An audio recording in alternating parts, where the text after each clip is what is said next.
بسم الله الرحمن الرحیم ایاک نعبد و ایاک نستعین. سامعینو، زه تاسو سره چې کوم د یو پوسټ پیغام شیر کوم هغه د مونږ حلقه ان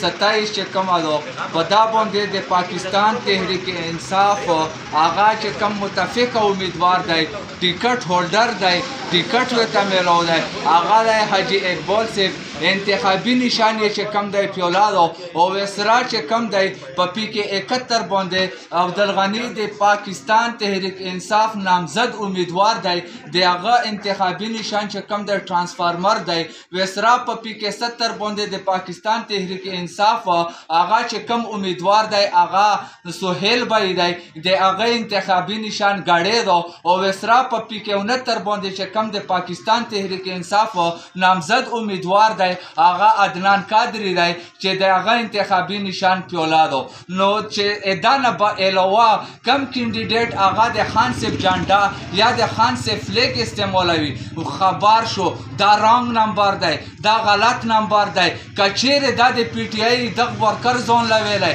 دغه زون له امیدوار ویلی دا به د پاکستان تحریک انصاف چې کم نامزد امیدواران دي هغه اقبال حاجي صاحب او وسره چې کم دی غني ورور د دغه په حق کې به دستبرداره شوي وای خو نه هغه په رانګ نمبر لګیا دي خپل مفاد دپاره د مون خان صاحب استعمالوي خپل ووټ بینک زیاتول غواړي خو تاسو دا رانګ نمبر دا غلط نمبر جانو د مونږ انتخابي نشان په حلقه ان 27 باندې هغه پیولادو او وسره چې کم دی په پی کې 71 باندې ټرانسفارمر دی په پی کې 70 باندې غړیال ټمپیس دی او په پی کې 69 باندې هم چې کم دی پیولادو دا د پاکستان تحریک انصاف د ضلع خیبر نامزد امیدواران دي دانه علاوه چې کم دی د خان په نوما باندې چاله چې ووټ ورنکو او چې کم سړی په جلسه کې دا غږ اوچتوي دا غږ کوي ویروچاتېګو خان صاحب مونږ له دا شعور راکړی چې ته به حق وینو کوې او په موږ ځای باندې ورته چې که ته چیرې د